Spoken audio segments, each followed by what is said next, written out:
Buenos días, amada iglesia. Pueden tomar asiento. Bienvenidos a la casa del Señor.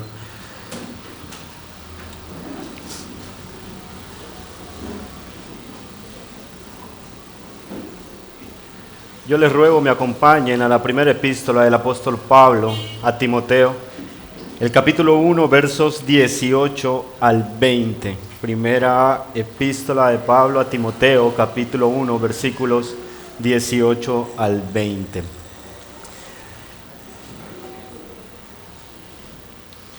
Leo para ustedes la todo suficiente palabra de Dios.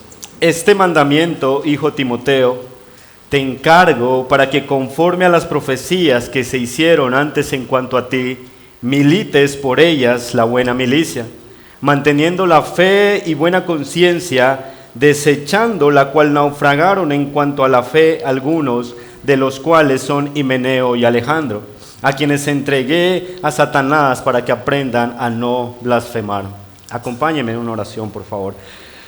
Padre nuestro que estás en los cielos, reconocemos hoy, Señor, tu grandeza sobre nosotros y reconocemos también, Señor, nuestra pequeñez en comparación a tu grandeza. Yo te ruego, Señor, que en esta enseñanza sea tu Espíritu Santo aplicando las verdades de la Escritura, Señor, en cada uno de nuestros corazones, para que tu iglesia sea edificada y Cristo sea glorificado. Que tú me ayudes, Señor, a pesar de mi debilidad, en el nombre de Jesús. Amén. Hermanos, a lo largo del Antiguo Testamento podemos evidenciar la presencia de falsos profetas dentro del pueblo de Dios. Y a pesar de que Dios una y otra vez les decía al pueblo cómo detectar a los falsos profetas, el pueblo fácilmente se dejaba engañar por ellos, porque los falsos profetas, los falsos maestros, siempre han hablado y hablan aún cosas que son agradables al oído de las personas. Ahora bien, con la llegada del Señor Jesucristo y teniendo una revelación más clara, podríamos esperar que en el Nuevo Testamento la iglesia no sufriría algo similar. Sin embargo, lejos de tal pensamiento, el mismo Señor Jesucristo les va a advertir a sus discípulos a tener cuidado con los falsos profetas.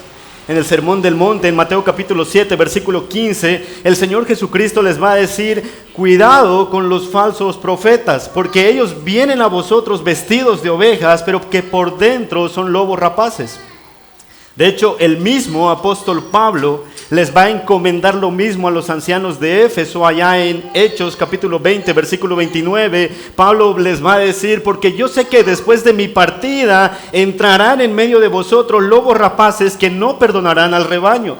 Ahora, ¿por qué este texto es importante para nosotros? Porque parece ser que lo que Pablo le dijo a los ancianos de Éfeso se está cumpliendo ahora en esa iglesia que está siendo pastoreada por el joven Timoteo. Por esa razón, a causa de la presencia de falsos profetas, Pablo le va a decir a Timoteo: Timoteo, debes defender tu fe. En ese sentido, el título de este sermón es La defensa de la fe. La defensa de la fe, y voy a desarrollar esta enseñanza bajo tres encabezados. En primer lugar, en el versículo 18 vamos a ver la ordenanza del apóstol Pablo, el mandato a defender la fe. Vamos a ver cuál es ese mandato que Pablo le da y cómo se lo explica a Timoteo en el versículo 18. En la primera línea, en el verso 19a, vamos a ver la actitud de la defensa, cómo debemos defender la fe. Y finalmente, en el punto 3 vamos a ver la sanción para los infractores de la fe, versos 19b y 20. ¿Hay una sanción para aquellos que mancillan la fe?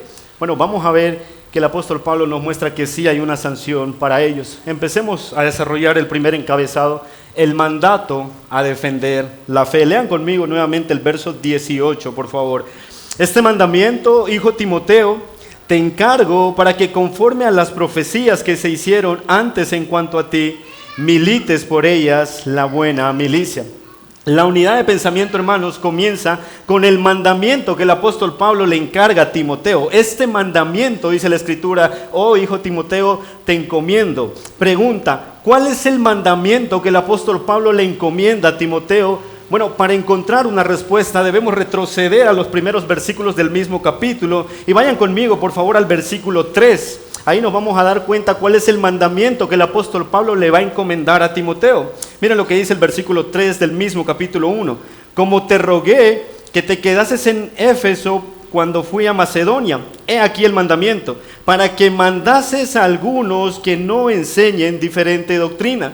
Así que el mandamiento que el apóstol Pablo le deja a Timoteo es: Timoteo, quédate en Éfeso para que les digas a aquellos que están enseñando una doctrina diferente que no lo hagan, que no enseñen una doctrina diferente.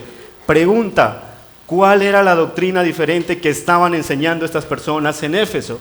Bueno, el contexto también nos da la respuesta, versículos 6 y versículo 7. De las cuales cosas, desviándose algunos, se apartaron a vana palabrería, queriendo ser doctores de la ley, sin entender ni lo que hablan, ni lo que afirman. Entonces la falsa doctrina que estaban enseñando estos hombres era que estaban haciendo un mal uso de la ley, estaban mancillando la ley de Dios. Se creían ser doctores de la ley, pero el apóstol Pablo dice que no entendían ni lo que hablaban, ni lo que afirmaban.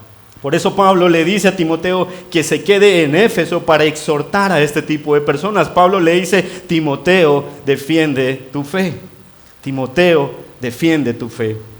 Ahora, quiero aclarar lo siguiente: con la palabra fe no nos estamos refiriendo en este contexto a esa fe que es sinónimo de confianza depositada en Dios, a esa fe salvífica de la cual habla nuestra confesión en el capítulo 14, de la fe salvadora con sus tres facetas. Recuerden que la fe salvadora presenta estas tres facetas. La fe salvadora es estar de acuerdo con algo o con alguien, la fe salvadora es confiar y la fe salvadora es descansar. Y si nosotros tenemos la fe salvadora, estamos diciendo que estamos de acuerdo con Dios y su palabra, confiamos en Dios y descansamos en Dios. Esa es la fe salvadora de la cual habla nuestra confesión en el capítulo 14. Sin embargo, en nuestro contexto no nos estamos refiriendo a ese tipo de fe, sino que más bien nos estamos refiriendo al cuerpo de doctrinas que como iglesia profesamos. Y esto lo sabemos por el mismo mandato que le deja Pablo a Timoteo: diles a esos falsos maestros que no enseñen un tipo de doctrina diferente. Así que, hermanos, repito, en nuestro contexto la palabra fe no es ese sinónimo de confianza depositada en Dios, sino el cuerpo doctrinal que como iglesia nosotros profesamos. Ahora, relacionando todo esto, entonces, si Pablo le dijo a Timoteo que debe defender la fe, y si ya entendemos que fe no es esa confianza en Dios, sino la doctrina de la iglesia, en otras palabras, lo que Pablo le está diciendo a Timoteo es que: Timoteo, debes defender la doctrina de la iglesia. Timoteo, tienes la tarea de defender la doctrina de la iglesia. Ahora, hermanos, este mandamiento no era un mandamiento nuevo para el joven Timoteo. Por eso el apóstol Pablo ahí continúa diciendo: para que conforme a las profecías que se hicieron antes en cuanto a ti, milites por ellas la buena milicia. Parece ser, hermanos, que cuando Timoteo fue ordenado al ministerio, allá por el año 51, 52, al inicio del segundo viaje misionero del apóstol Pablo, él recibió ciertas declaraciones proféticas. Esto nos muestra un poco de cómo era la eclesiología en el primer siglo. Es decir, cuando alguien era ordenado al ministerio, esta persona tenía que recibir ciertas declaraciones proféticas, y los historiadores por lo menos presentan 3 declaraciones proféticas. 1, sobre el ministro se le imponían las manos y se le anunciaba que él iba a servir de forma especial en el reino de Dios. Número 2, se le anunciaba cuáles eran sus deberes como ministro del Señor. Y número 3, también se le anunciaba que él iba a sufrir por causa del evangelio. Así que cuando alguien era ordenado al ministerio en el primer siglo, pasaban estas 3 cosas sobre él. Se le imponían las manos y se le decía que esta persona iba a servir de forma especial en el reino de Dios. Número 2, se le anunciaba cuáles eran sus deberes como ministro. Y finalmente se le anunciaba que iba a sufrir por causa del evangelio. Si hay alguno aquí que anhela el obispado, esos tres oficios también van a aplicar para ti, porque vas a servir de forma especial en el reino de Dios, porque tienes deberes para con la iglesia y para con el Señor, y también porque vas a sufrir a causa del evangelio. Ahora, hermanos, parece ser que dentro del segundo aspecto, de la parte donde se le anunciaba cuáles eran sus deberes, uno de los deberes del ministro era defender la doctrina. Por eso Pablo le dice: esto no es algo nuevo para ti, sino que es algo que ya se te había sido declarado. Pregunta entonces: ¿cuándo le fue declarado esto a Timoteo? Cuando fue ordenado al ministerio, cuando él fue ordenado al ministerio. Así que Timoteo sabía que él debía defender la doctrina. Esto no era un mandamiento nuevo para él. Él sabía que tenía que defender la doctrina de la iglesia. Sin embargo, lo que hace el apóstol Pablo aquí es recordarle y exhortarle a militar por la defensa de la fe, la buena milicia. En otras palabras, Pablo le está recordando a Timoteo que debe pelear la buena batalla de la fe. Ahora, yo estoy seguro que ustedes han notado que el apóstol Pablo está usando términos bélicos, ¿cierto? Términos de guerra. El apóstol le dice, milites por ellas la buena milicia.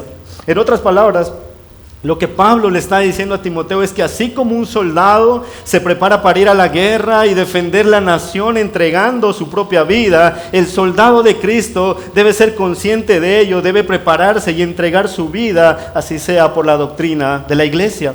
Pablo está haciendo una analogía ahí entre la defensa de un soldado por la nación y la defensa de un soldado de Cristo por la doctrina de la iglesia. Hermanos, ¿puede haber una guerra más noble que esta? ¿Puede haber una guerra más noble que batallar por la verdad de la palabra de Dios? Alguien dijo en algún momento, la doctrina es esencial para el sostenimiento de la iglesia. Una iglesia que abandona la doctrina de la Escritura está destinada a caer. No, que el Señor nos libre de abandonar nuestra doctrina como iglesia, porque si no, estamos destinados a caer como iglesia. Así que hermanos, en resumen, en este punto, Pablo le está recordando a Timoteo que él tiene el mandato de defender la fe. Bueno, hemos dicho que la fe es la doctrina de la iglesia, así que en otras palabras, Pablo le está exhortando a Timoteo a defender la doctrina de la iglesia. Y la pregunta que sigue es entonces, Pablo, ¿cómo debo defender la doctrina de la iglesia? ¿Será que debo ir a aquellas iglesias que no tienen una sana doctrina y hacer escándalos para que la gente venga a esta iglesia? ¿O debo ir a las redes sociales y debatir teológicamente con personas para que se acerquen a esta iglesia? ¿Cuál es la conducta que debo tener para defender la doctrina de la iglesia? Bueno, el apóstol Pablo nos va a dar la respuesta en la primera línea del versículo 19. La actitud en la defensa de la fe. Verso 19a. Lean conmigo la primera línea del versículo 19. Manteniendo la fe y buena conciencia.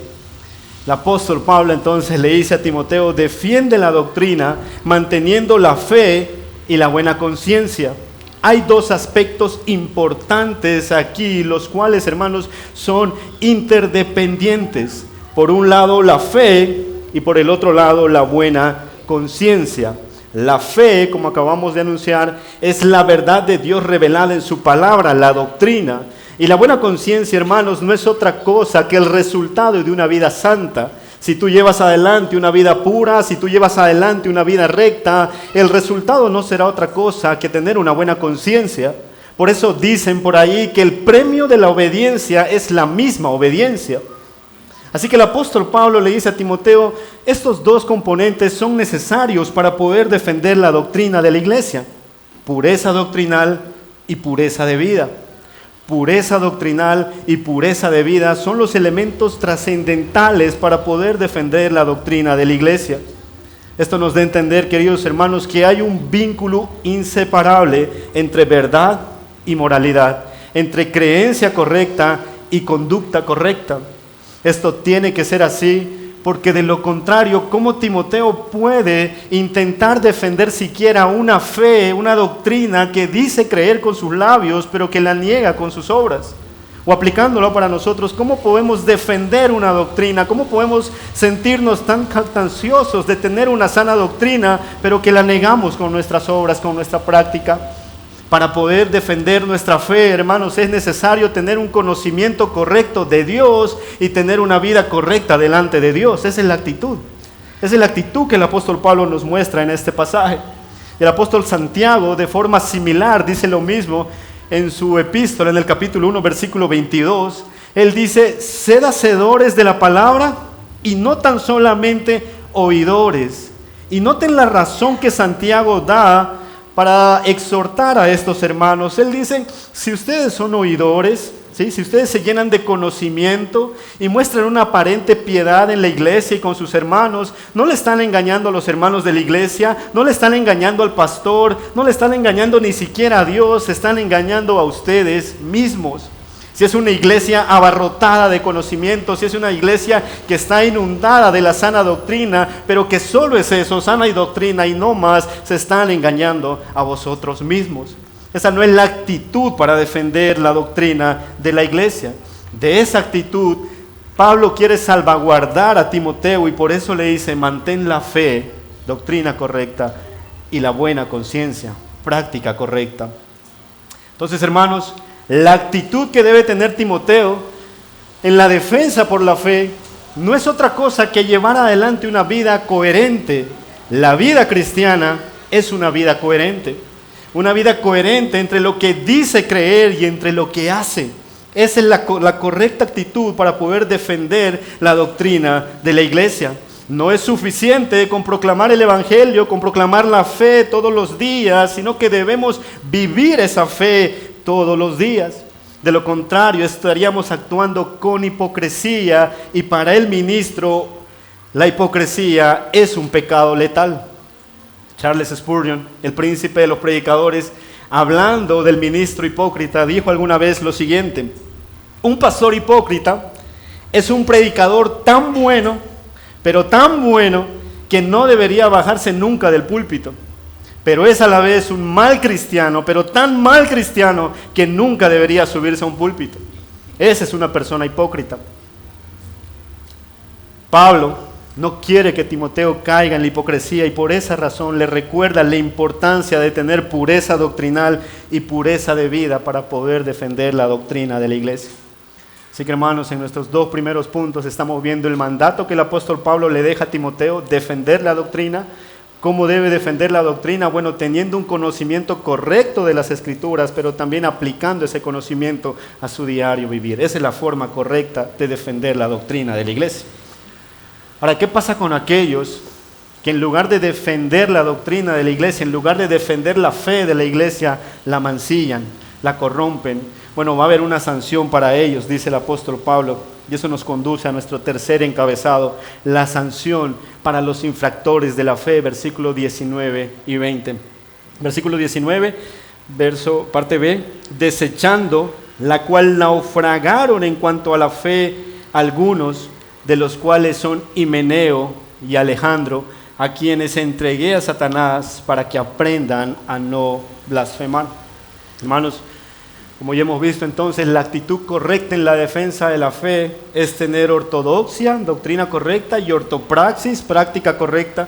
Sin embargo, el apóstol Pablo dice que dentro de la iglesia de Éfeso había algunos hermanos que estaban negando, que estaban rechazando estos dos componentes y por actuar así estaban naufragando en cuanto a su fe. Ahora, parece ser, hermanos, que los líderes de este grupo de individuos que estaban dentro de la iglesia eran Alejandro e Himeneo. Realmente los historiadores y los comentaristas no nos dan mucha información respecto a quiénes eran estas dos personas. Sin embargo, por el mismo contexto podemos llegar a concluir de que estos líderes o que estas personas que estaban liderando a este grupo de hermanos estaban haciendo un mal uso de la ley. ¿Recuerdan el versículo 7? Queriendo ser doctores de la ley sin entender ni lo que hablan ni lo que afirman. Así que estaban haciendo un mal uso de la ley.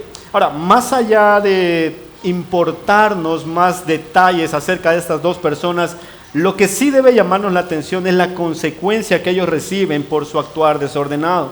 El apóstol Pablo dice que los entregó a Satanás para que aprendan a no blasfemar.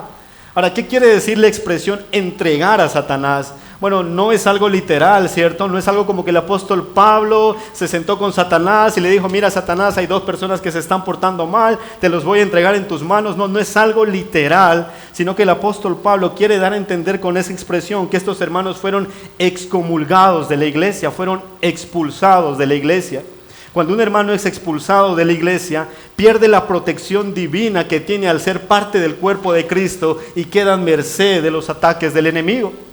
¿Sí? Queda expulsado de la iglesia y queda en el mundo. ¿Y quién es el Dios de este mundo o el Dios de este siglo? Segunda de Corintios capítulo 4 versículo 4 nos dice que es Satanás. Así que una persona cuando es expulsada, cuando es excomulgada de la iglesia, en otras palabras es entregada a Satanás, porque pierde la protección divina que cuenta al ser parte del cuerpo de Cristo y queda a merced de los ataques de Satanás. Así que estas dos personas, Alejandro e Himeneo, fueron excomulgados de la iglesia. Eso es lo que Pablo quiere dar a entender con la expresión entregar a Satanás. Ahora, hermanos, noten que el fin de la disciplina, de la amonestación que el apóstol Pablo les da a estas personas, no tiene como propósito dañar a Alejandro e Himeneo, sino más bien recuperarlos, sino más bien que sean restaurados. Por eso el apóstol Pablo dice, para que aprendan a no blasfemar. Miren que en la disciplina siempre va a haber un aprendizaje. La disciplina de la iglesia siempre tiene como fin restaurar a las personas. El apóstol Pablo tiene la esperanza de que por medio de esta aflicción, Alejandro e Himeneo puedan llegar a conocerse como pecadores atroces y puedan ser conducidos al arrepentimiento genuino. Entonces noten el corazón amante del apóstol Pablo, aún sabiendo que hay personas que le están haciendo demasiado daño a la iglesia de Cristo. Él no quiere que estas personas se pierdan, sino más bien Pablo quiere que ellos reconozcan su pecado y se arrepientan y corran a Cristo. Eso nos da a entender algo, queridos hermanos, que la defensa de la fe, la defensa de la doctrina de la iglesia no se hace con odio, sino con amor. No importa que aquellas iglesias no tengan la misma doctrina, no se trata de una competencia a ir a atacarlos por odio o atacarlos por redes sociales con odio, no. La defensa de la fe siempre debe hacerse con amor, eso es lo que nos muestra el apóstol Pablo. Así que hermanos, en esta unidad de pensamiento, en esta breve unidad de pensamiento, hemos aprendido que hay un mandato, ¿cierto?, para Timoteo, y el mandato es a defender la doctrina de la iglesia, a defender la doctrina de la iglesia, de aquellas falsas enseñanzas que estaban dentro de la iglesia de Éfeso. Pero para ello Timoteo tenía que reconocer que no bastaba con tener un conocimiento correcto, sino que también es necesario aplicar la doctrina correcta en nuestra vida, en nuestro diario vivir. Aunque va a haber personas dentro de la iglesia que van a insistir en mancillar la fe, que van a insistir en distorsionar la doctrina de la iglesia, hay una sanción para ellos, dice el apóstol Pablo, y es excomulgarlos de la iglesia para que ellos aprendan y puedan ser conducidos a una fe genuina. Ese es el resumen de la enseñanza de esta unidad de pensamiento. Ahora, hermanos, cuando nosotros pensamos en un ejemplo de vida coherente, en un ejemplo de vida recta entre creencia correcta y conducta correcta, no debemos centrar nuestra atención en Timoteo, sino más bien en nuestro Señor Jesucristo. Cristo realmente fue quien vivió una vida recta. Y esto en teología es conocido como la obediencia activa de Cristo. ¿Qué quiere decir la obediencia activa de Cristo? Que nuestro Señor Jesucristo de forma activa cumplió perfectamente toda la ley de Dios. Cristo cumplió perfectamente toda la ley de Dios. Por eso al finalizar el Sermón del Monte, la gente queda asombrada de la doctrina de Cristo y dicen que les enseñaba como quien tenía autoridad. ¿Qué quiere decir eso?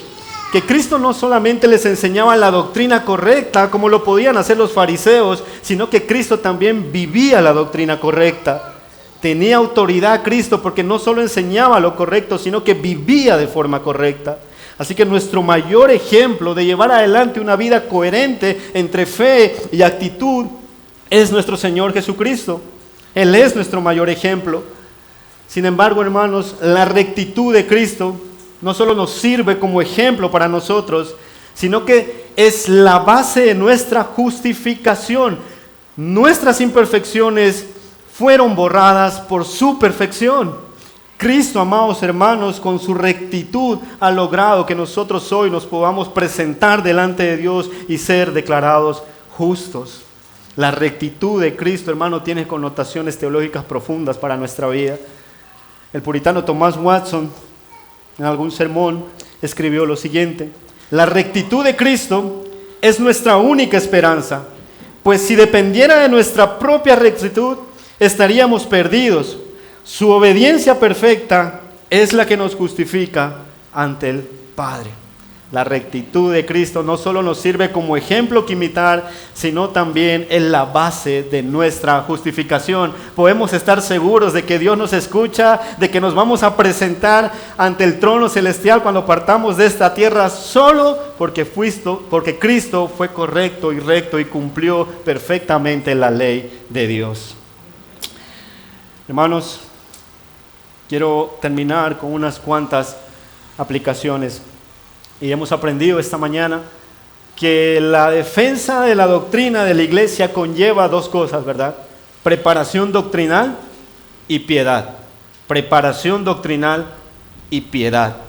El cristianismo no solo se trata de llevar adelante una vida correcta, eso sería moralismo. El cristianismo se trata de llevar adelante una vida correcta basada en un mensaje correcto, y ese mensaje correcto es la doctrina. Por lo tanto, nuestra misión como creyentes del siglo XXI es la misma misión que tuvo el joven Timoteo allá en el primer siglo. Número 1, luchar contra los falsos maestros con la verdad. Y número 2, escuchen con atención, luchar con nuestra propia corrupción por la piedad. Tenemos dos luchas importantes, una lucha externa contra los falsos maestros, pero también hay una lucha interna con nuestra propia corrupción. En ese sentido, usted, querido hermano, hermana, tiene la tarea de prepararse teológicamente para poder defender la doctrina. Vivimos en tiempos donde la doctrina está siendo atacada. ¿Acaso no es evidente que estamos en un momento de la historia donde abundan los predicadores de la prosperidad?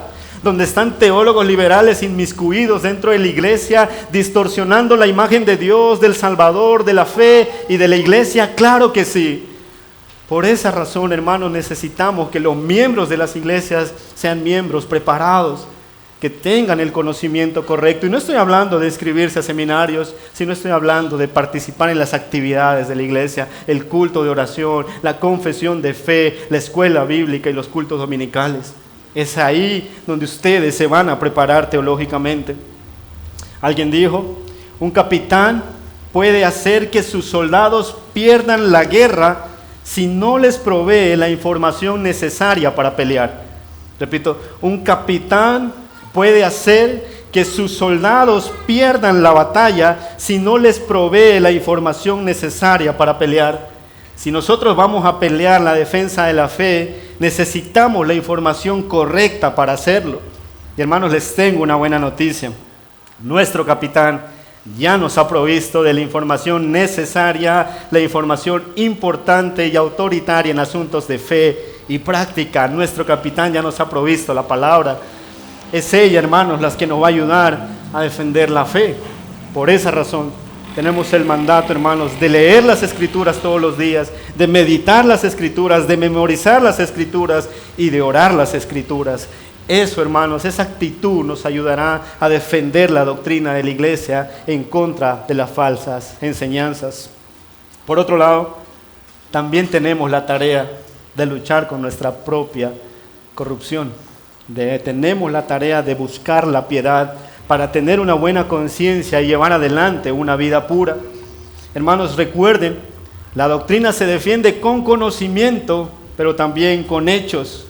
Por lo tanto, debemos considerar seriamente amoldar nuestra vida a la palabra de Dios. Hermano, tú eres cristiano no solamente los domingos en la iglesia, eres cristiano en tu hogar, con tu esposa, con tu esposo, con tus hijos, en tu trabajo, en la universidad, o donde quiera que te encuentres, eres cristiano y tu vida debe reflejar la gloria de Dios. Pregunta, ¿estás viviendo de esa manera?